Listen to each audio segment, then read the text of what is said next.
Les géants mentionnés dans la Bible ont toujours éveillé la curiosité et l'émerveillement, même chez ceux qui ne connaissent pas l'Ancien Testament. Ces figures gigantesques, qu'on disait autrefois présentes sur la terre, restent une partie mystérieuse des récits anciens. Mais ce que beaucoup ignorent, c'est que ces géants ne formaient pas un seul peuple. Au contraire, il existait plusieurs clans et lignées, tous remontant aux Néphilim, des êtres nés de l'union entre les fils divins et les filles des hommes. Chaque groupe possédait ses propres caractéristiques et une place particulière dans l'histoire biblique. Dans cette vidéo, nous allons explorer les anciens textes pour découvrir l'identité de ces étranges races de géants qui sont apparus après le déluge, comme décrit dans la Bible. Préparez-vous à découvrir des vérités souvent oubliées. Après le grand déluge, le chapitre 6 de la Genèse contient l'un des passages les plus mystérieux et fascinants de la Bible, l'apparition des géants. Ce passage parle des fils de Dieu qui remarquèrent la beauté des filles des hommes et les prirent pour épouses. De cette union naquit une nouvelle race hybride, les Néphilim. Ces êtres, d'une taille et d'une force extraordinaires, vivaient avant le déluge, mais ils réapparurent ensuite. Cela soulève une question essentielle. Qui étaient exactement ces fils de Dieu? La réponse se trouve peut-être dans le terme hébreu des Écritures originales, Ben Ha-Elohim, qui apparaît en araméen sous la forme Baalaha. Ces deux expressions sont souvent liées aux êtres célestes, comme les anges. Cela suggère que les géants n'étaient pas simplement des humains très grands, mais des hybrides, descendants d'anges déchus et de femmes humaines. Ces anges, appelés les veilleurs, quittèrent leur position divine et se corrompirent. Ils choisirent d'interagir avec les humains d'une manière qui allait à l'encontre de l'ordre naturel. Considérer les géants comme les enfants d'esprits anciens montre qu'ils n'étaient pas seulement immenses, mais qu'ils apportaient aussi une obscurité spirituelle. Selon la Bible, ces êtres grandirent en nombre et en puissance avant le déluge, semant la peur, le mal et la destruction. Ils jouèrent un rôle central dans la déchéance morale qui, d'après les Écritures, entraîna le jugement de Dieu et le grand nettoyage par les eaux. Mais cela mène à un autre mystère. Comment ces êtres ont-ils réapparu après avoir été détruits par le déluge? Les chercheurs ne sont pas tous d'accord, mais une théorie répandue affirme que, même si les premiers Néphilim furent éliminés, les anges déchus restèrent actifs et continuèrent d'influencer les humains. Leur action ne s'arrêta donc pas avec le déluge. Ils trouvèrent de nouveaux moyens de se mêler aux sociétés, donnant naissance à d'autres Néphilim par la suite. Cette présence persistante du mal pourrait expliquer pourquoi la corruption et la déchéance spirituelle revinrent sous d'autres formes. Certaines sources historiques et bibliques suggèrent même que ces êtres sombres étaient liés aux anciennes religions païennes, apparaissant aux côtés de prêtresses qui vénéraient de faux dieux. La Bible avertit à plusieurs reprises que ces dieux soi-disant imaginaires n'étaient pas que des idoles, mais de véritables esprits mauvais cachés derrière différents noms, cherchant à être adorés et à gagner en pouvoir. Ce schéma n'était pas réservé à l'Ancien Testament. Du temps de Moïse et Aaron, lorsqu'ils se présentèrent devant le souverain d'Égypte, les magiciens locaux réalisèrent eux aussi des actes étranges, comme transformer leur bâton en serpent. Ce qui s'est passé avec les magiciens égyptiens n'était pas un simple tour de passe-passe. Cela montrait la présence de forces obscures, agissant à travers eux, révélant que les contacts avec des êtres invisibles et mauvais continuaient d'influencer l'histoire humaine. L'idée centrale ici, c'est que même si beaucoup considèrent ces récits comme des légendes ou des mythes anciens, il y a des raisons de croire que les êtres décrits, bien que désormais invisibles, continuent d'agir dans le monde de manière subtile mais puissante.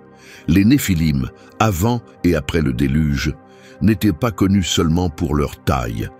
Ils symbolisaient l'ingérence d'êtres surnaturels dans les affaires humaines, de façon discrète mais aux conséquences profondes. Ces géants étaient bien plus que de simples colosses. Ils représentaient une rébellion spirituelle. Ils étaient les preuves vivantes de la corruption née de l'union entre les anges déchus et les femmes, qui donna naissance à une race dangereuse d'êtres mélangés. D'une manière ou d'une autre, ces créatures continuèrent d'influencer les événements humains même après le passage des eaux.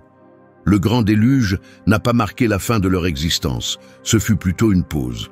Peu après, une nouvelle génération de géants fit surface, se répandant au Moyen-Orient et même dans des terres lointaines.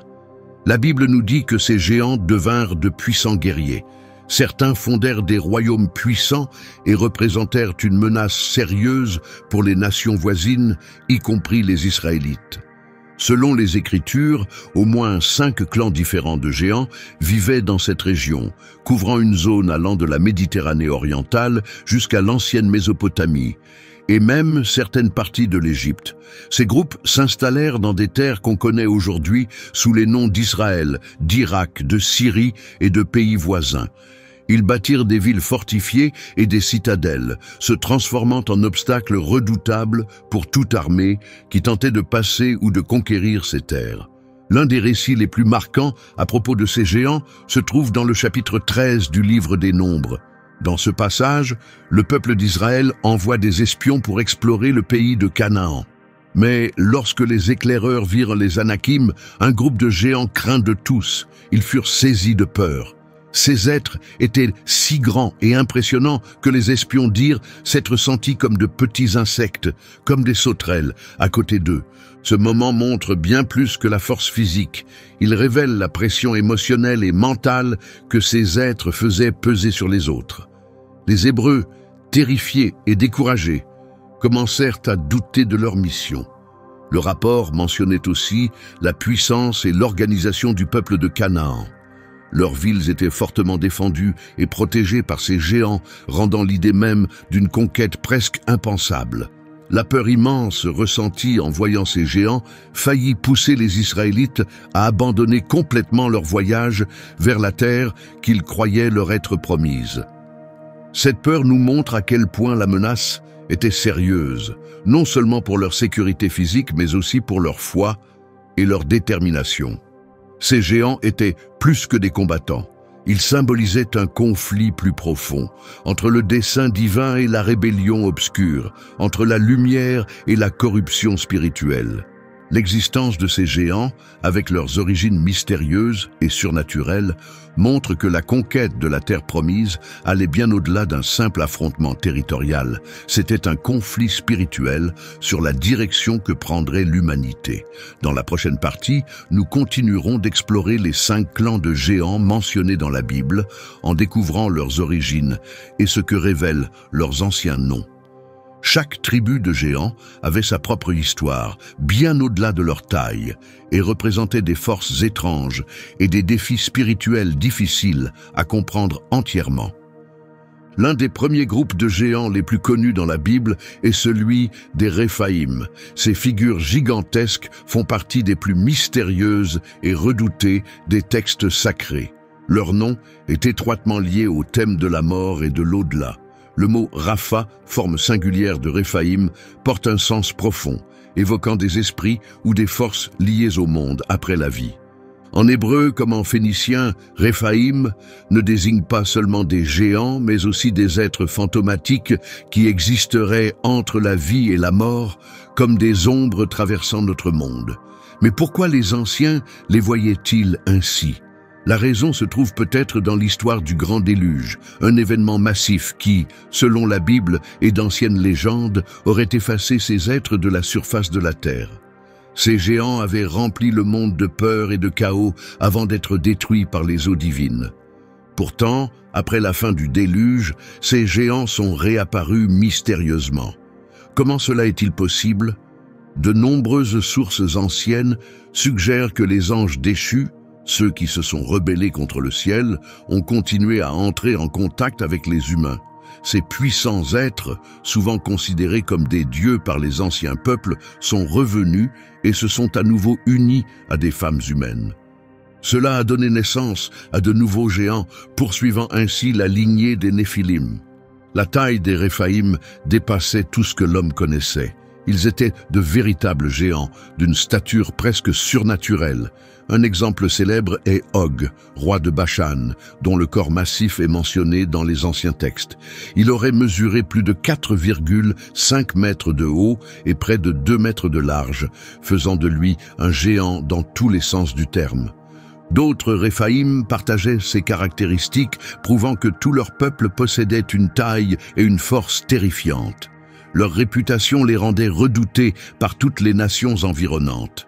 Le groupe suivant que nous allons examiner est celui des Anakim, descendants d'un certain Anak.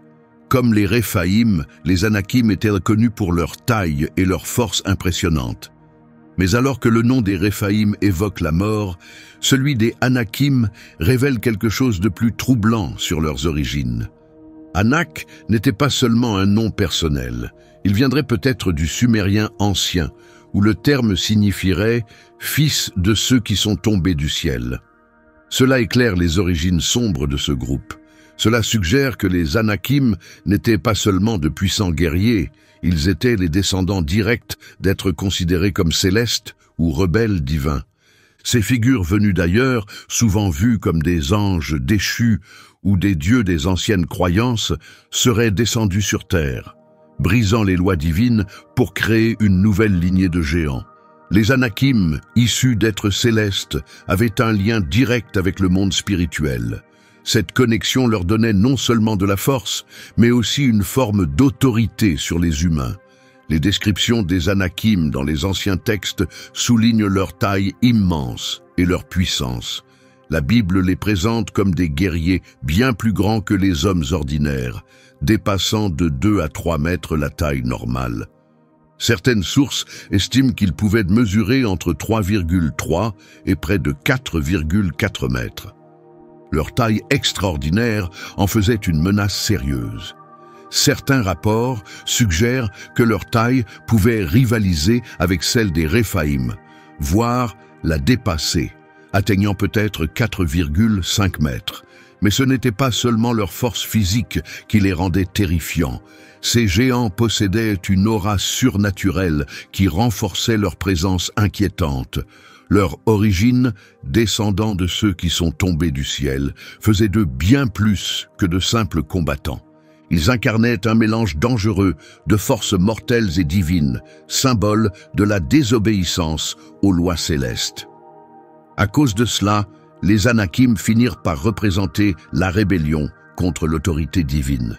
Ils étaient un rappel constant que des forces sombres parcouraient encore la terre, cherchant à bouleverser l'équilibre instauré par Dieu. Tandis que les Anakim étaient redoutés pour leur puissance et leurs origines célestes, une autre race effrayante hantait les terres du Moyen-Orient ancien, les Émim. Ces géants sont mentionnés dans la Bible, notamment dans Deutéronome 2, 10 à 11, où l'on lit « Les Émim y habitaient autrefois, un peuple fort, nombreux et grand comme les Anakim. » Ce passage est important car il place les Émim au même niveau que les Anakim en termes de taille, pouvant atteindre plus de 4 mètres. Cette comparaison suggère que les Émim étaient aussi proches en forme et en stature des Réphaïm, déjà connus pour leur taille monstrueuse. Le nom Émim, selon le rabbin Rashi, peut se traduire par terrifiant ou monstrueux, un terme qui reflète non seulement leur apparence, mais surtout la peur qu'ils inspiraient aux peuples anciens. Leur nom à lui seul nous montre que leur pouvoir allait au-delà de leur taille. C'était leur présence profondément troublante qui inspirait une véritable terreur. Mais ce qui les distinguait vraiment, ce n'était pas seulement leur apparence, c'était leur voix. L'historien juif Flavius Joseph, l'une des principales sources d'informations sur ces géants, décrit les Émim comme ayant un rugissement si puissant et effrayant qu'il ressemblait au cri d'un lion. Ce son profond, brut et intense, glaçait le sang des soldats les plus courageux, les figeant de peur. En plus de ce rugissement terrifiant, on disait que les Émim avaient des traits déformés et sauvages, comme si leur corps reflétait l'horreur qu'ils provoquaient, les rendant encore plus redoutables que les autres races géantes comme les Anakim ou les Réphaïm. Alors que les Anakim étaient connus pour leur force et leurs origines divines, et les Réphaïm pour leur nature sombre et spectrale, Les Émim ont marqué l'histoire comme de véritables monstres.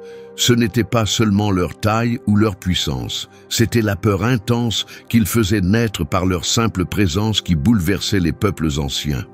Leur histoire ne parle pas seulement de force, elle parle du pouvoir de la peur.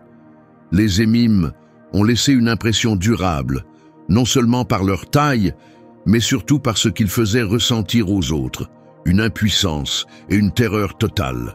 En eux, le mal prenait une forme qu'on pouvait voir, entendre et ressentir, faisant d'eux un cauchemar vivant pour quiconque croisait leur route. Le quatrième groupe de géants qui a frappé le Moyen-Orient est connu sous le nom de Zuzim. Bien qu'ils soient moins célèbres que les Anakim ou les Émim, ces êtres massifs sont aussi mentionnés dans les anciens récits comme l'une des grandes races qui régnèrent un temps sur certaines régions. Leur nom, issu d'un mot araméen, est compris comme signifiant « ferme »,« puissant » ou « solide », ce qui convient parfaitement à leur stature immense et leur force extrême.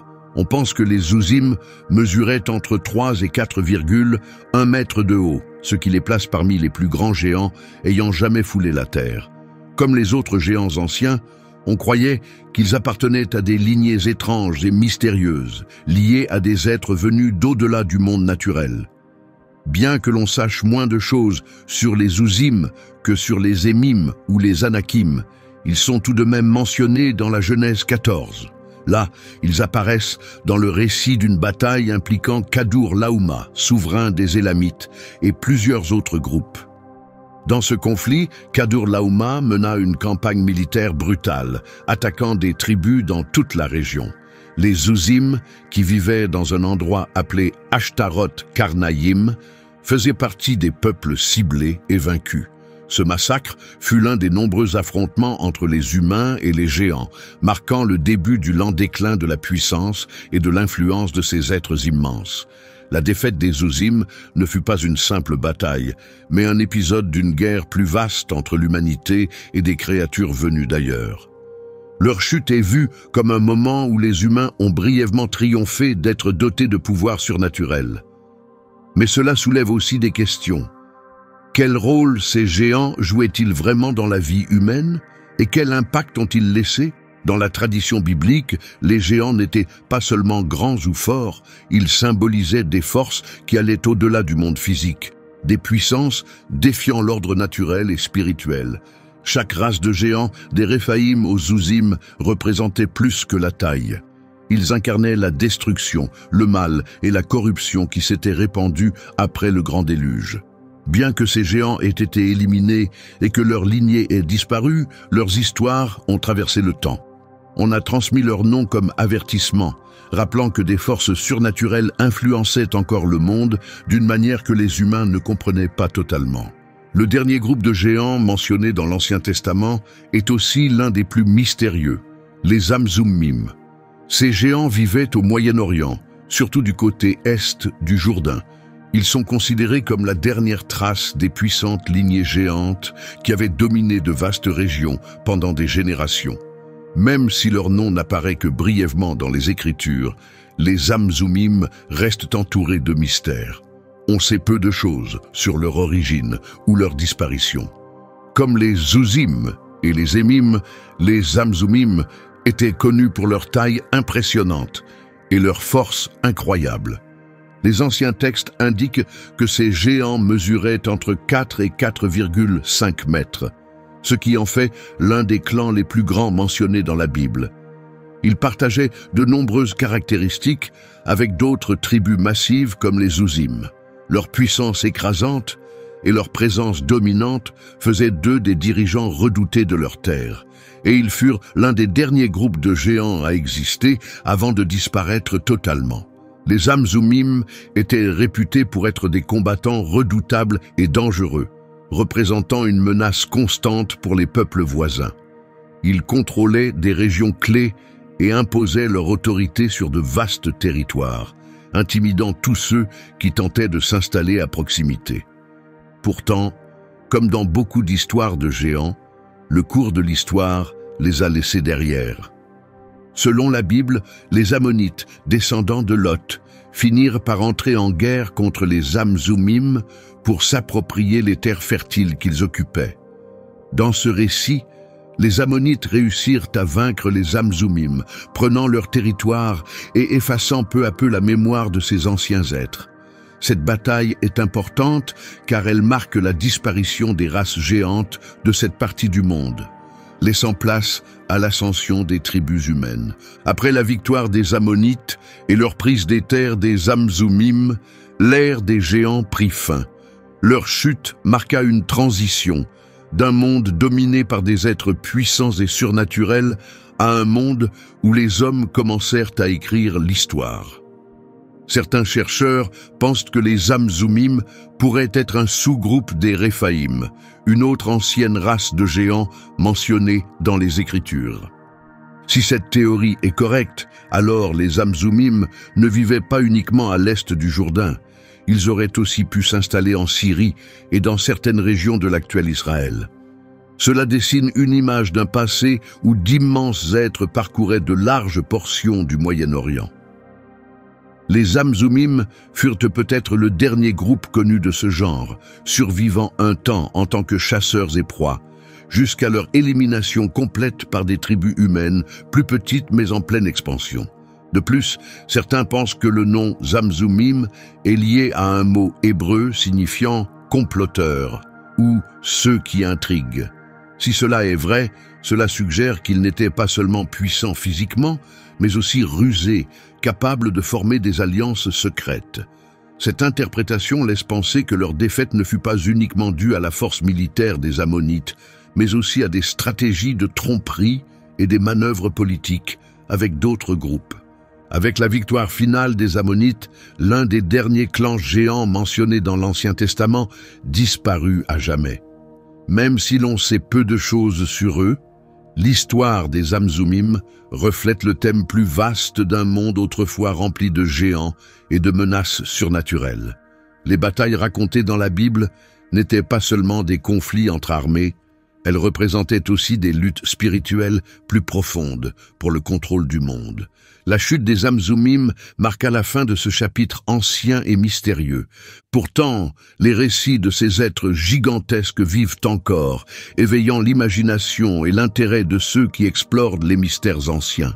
Ces histoires, transmises de génération en génération, continuent de captiver les historiens, les chercheurs spirituels et tous ceux qui veulent comprendre les secrets du passé, espérant découvrir la vérité sur les géants et leur rôle dans les premières sociétés humaines. Bien que les Amzoumim n'apparaissent plus dans les textes bibliques, leur souvenir, comme celui des autres géants des Écritures, survit à travers les légendes et les mythes culturels. Leur histoire nous rappelle qu'à travers les âges, l'humanité a toujours été confrontée à des forces inconnues venues d'autres mondes. Et même si ces géants ont disparu de notre réalité, leur héritage subsiste dans les profondeurs de la mémoire humaine, évoquant une époque où le monde était rempli de mystères dépassant notre compréhension. Merci d'avoir regardé cette vidéo, j'espère qu'elle vous a intéressé. Que Dieu vous bénisse et à bientôt, prenez soin de vous.